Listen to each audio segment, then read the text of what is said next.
Everyone.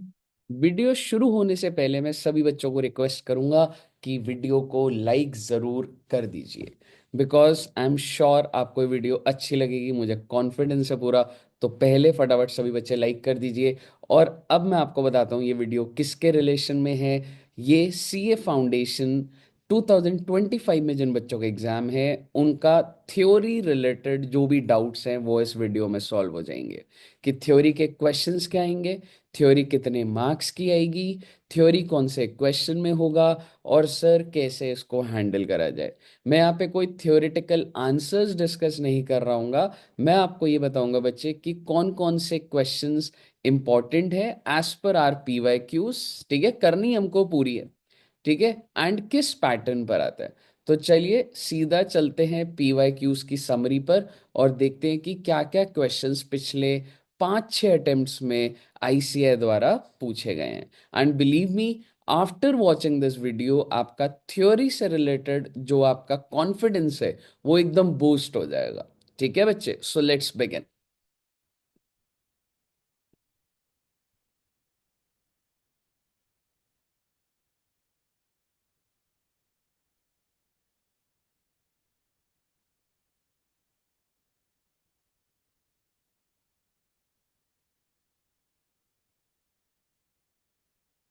चलिए, तो जैसा कि बच्चों को अब स्क्रीन पर दिख रहा होगा कि एक मैंने आपके साथ ये पीडीएफ फाइल मैं स्क्रीन पर शेयर कर रहा हूँ। और सर ये पीडीएफ फाइल का लिंक मैं अभी डिस्क्रिप्शन में ही डाल दूंगा।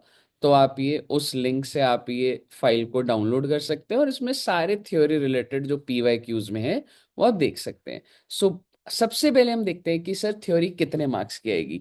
तो जैसा कि आप देख सकते हैं आपके एग्जाम में क्वेश्चन नंबर 1 to 6 क्वेश्चन होंगे। क्वेश्चन नंबर 1 कंपलसरी होगा। 2, 3, 4, 5, 6 में से एनी 4 करने होंगे, यानी कि नीचे के 5 में से एनी 4। तो अगर मैं बोलूं कि सर जो कंपलसरी कंपलसरी है वो क्वेश्चन नंबर 1 में बेटा पार्ट नंबर बी में 4 नंबर की थ्योरी आएगी ये तो कंपलसरी है ही। मतलब ये कह सकते हैं ये 4 नंबर की तो आप इग्नोर कर ही नहीं सकते। और अगर आप बोलना चाहें कि सर ट्रू फॉल्स को भी थ्योरी, तो मुझे कोई दिक्कत नहीं है। सो वी कंसिडर 12 नंबर की theory in the name of true and false. 4 number वो अलग अलग कॉन्सेप्ट्स थ्योरेटिकल आएंगे। और आपको लास्ट क्वेश्चन में 5 नंबर की थ्योरी और मिलेगी बच्चे, जो कि ऑब्वियसली ऑप्शन होगी, बट यू नेवर नो, हो सकता है ऊपर के किसी क्वेश्चन में अगर सही से नहीं है तो मैं वो क्वेश्चन करना ही हूँ। तो मैं ऑल राउंड बात करूंगा तो मैं आपको ये बोलूंगा थ्योरी कितने के बेटा 12 नंबर का ट्रू फॉल्स, 4 नंबर का ये 16 marks in 5, so it is 21 marks. अब आइए देखते हैं कि लास्ट कुछ अटेम्प्ट्स में थ्योरेटिकल क्या क्या क्वेश्चंस पूछे गए हैं। तो जैसा कि आप स्क्रीन पर देख रहे हैं कि पीवाई क्यू सितंबर 24 में क्या पूछा गया, difference between book keeping and accounting. याद करो बेटे, क्लास में मैंने आपको ये मार्क भी करवा दिया था, हमने क्लास में करा हुआ है कि सर जी बुक कीपिंग और अकाउंटिंग बीच में क्या डिफरेंस है, और इंपॉर्टेंट भी मार्क करा था। तो ये भी जस्ट रीसेंट अटेम्प्ट में आया हुआ है। Then difference between periodical inventory system and perpetual inventory system. Sir जी ये कहाँ पर है? ये बेटे इन्वेंट्री चैप्टर में है, जब हमने प्रैक्टिकल क्वेश्चन करे थे। आप अपना इन्वेंट्री चैप्टर की बुक खोलेंगे, आपको वहां पे पीरियोडिक एंड परपेचुअल का डिफरेंस एकदम एग्जैक्ट मिल जाएगा। तो आप वहां से इसको रेफर कर सकते हैं। ठीक है बच्चे, इसके आंसर जो लेटेस्ट वाले वो इस फाइल में नहीं है, लेकिन मैं आपको साथ साथ बता रहा हूं, तो इतना तो मैं आपसे उम्मीद कर सकता हूं कि आप वो पेज रिस्पेक्टिव खोल के देख लेंगे। तो अच्छा सर, और भी कुछ आया था? हाँ अच्छा ठीक है। तो बेसिकली ये आपका था बच्चे 2024 सितंबर का। तो आई एम श्योर ये 9 नंबर देख के आपको लग रहा होगा हाँ भाई ऐसा भी टफ नहीं है। ठीक है, आइए अब देखते हैं जून 24 का। Define accounting policy. याद करिए हमने अकाउंटिंग पॉलिसी के पूरे नोट्स बना रखे हैं। And what are the conditions under which company can change its accounting policy. हम लोग ये देखा था it as per statute, as per law, and if its change is required for better presentation preparation of financial statements. तो आपको definitely याद होना चाहिए। देन उसके बाद सर क्या हम अभी जून 24 में ही है? जी हाँ। जून 24 में फिर कौन से कॉन्सेप्ट है? Cash basis and going concern. कितने आसान कॉन्सेप्ट हैं। कैश बेसिस होता था कि हम कैश पेमेंट ही रिकॉर्ड करेंगे, कैश एसेप्टी, and going concern foreseeable future. तो मैं आपको हल्का सा ग्लिच देता भी जा रहा हूँ, आई मीन थोड़ा सा। देन अभी भी हमारा जून 24 ही चल रहा है। और क्या क्वेश्चन आया है उसमें? What are the advantages of subsidiary books. तो सब्सिडरी बुक के एडवांटेजेस लिखे हुए हैं बच्चे, आप इसको रीड कर सकते हैं यहाँ से and याद कर सकते हैं। अब मैं आ गया हूं दिसंबर 2023, जी हाँ ये चल रहा है 2024, पिछला दिसंबर 23 में क्या कहानी थी। Explain the following concept. Conversion cost, diminishing conversion cost याद है आपको।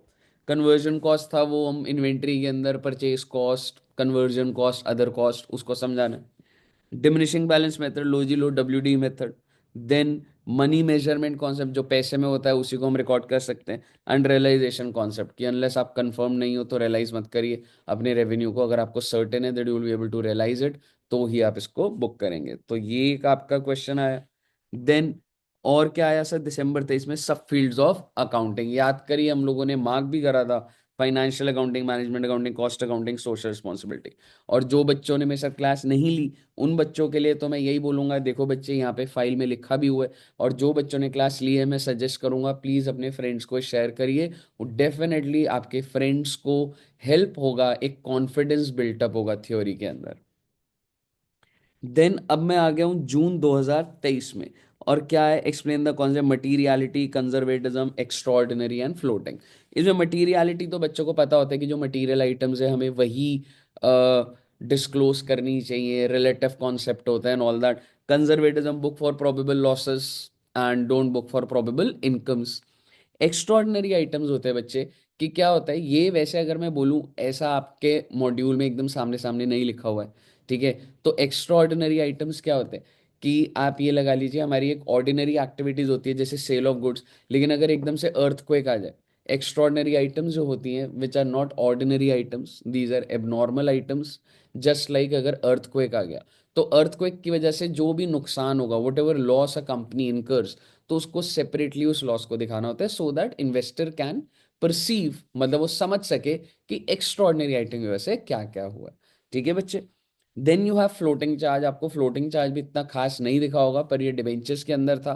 तो फ्लोटिंग चार्ज क्या बोलता है बेटा, फ्लोटिंग चार्ज कहता है कि आप अगर लोन लेने जाते हो, ठीक है, तो आप क्या करते हैं, तो कुछ ना कुछ गिरवी रखना होता है।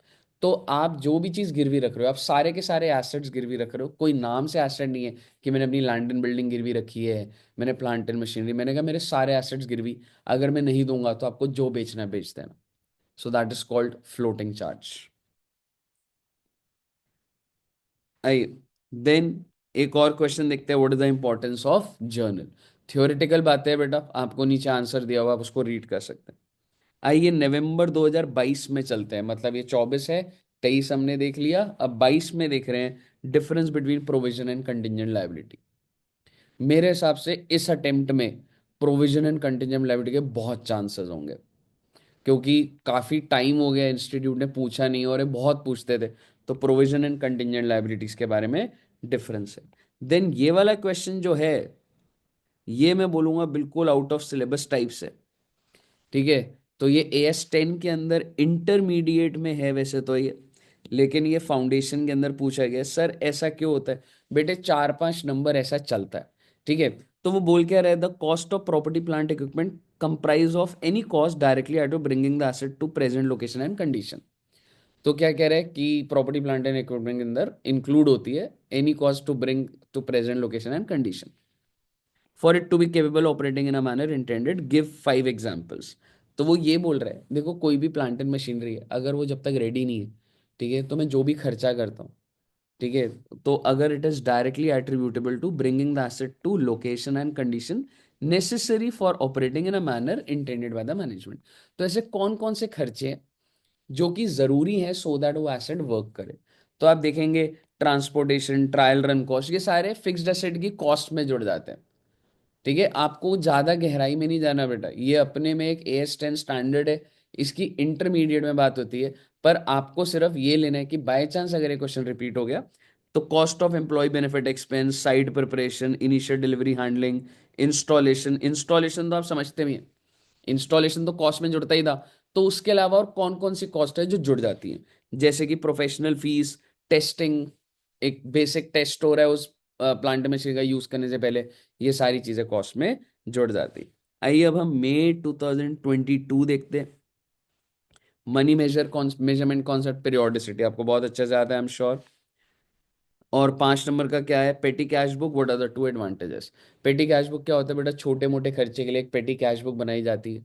जैसे कि छोटा सा स्टेशनरी का खर्चा हो गया, मिल्क का खर्चा हो गया, दूध दही लस्सी ये सब चीजें कंपनी के अंदर खर्चे हो गए, तो पेटी कैश बुक बनती थी। ठीक है, और उसके एडवांटेजेस इधर लिखे हुए हैं, तो आप डेफिनेटली प्लीज गो थ्रू करिएगा इस फाइल को। मैं सिर्फ आपके सामने क्वेश्चंस दिखा रहा हूँ, so that you get an idea कि कैसे क्वेश्चंस आ रहे हैं। देन दिसंबर 21 में accrual, amortisation, contingent asset and contingent liability, इनके बारे में बोला गया। फिर एक क्वेश्चन क्या है, what do you mean by principal books of accounts, and then what are the rules of posting journal entries into the ledger. मतलब जर्नल एंट्री को लेजर में डालने का रूल, की डेबिट साइड पे कैसे जाएगा, क्रेडिट साइड पे। तो बेसिकली आपके सामने ये सब थ्योरी दी हुई है, आपको सिर्फ क्या करना होगा बच्चे, इसको रीड करना होगा। आई होप, तो ये हमने किस अटेम्प्ट तक के देख लिए, दिसंबर 2021। तो अगर मैं बोलूं 2021, 2022, 2023, 2024, पिछले 4 साल के थ्योरी के क्वेश्चन आपके इस फाइल में है। आई होप आपको ये वीडियो हेल्पफुल लगी होगी। ये पीडीएफ फाइल ज़रूर गो थ्रू कर लीजिएगा, आपको इनको याद करना है। एंड ज़्यादा से ज़्यादा अपने फ्रेंड्स में शेयर करिए एंड लाइक करना मत भूलिए। नेक्स्ट वीडियो बहुत ही जल्द आएगी। Thank you so much.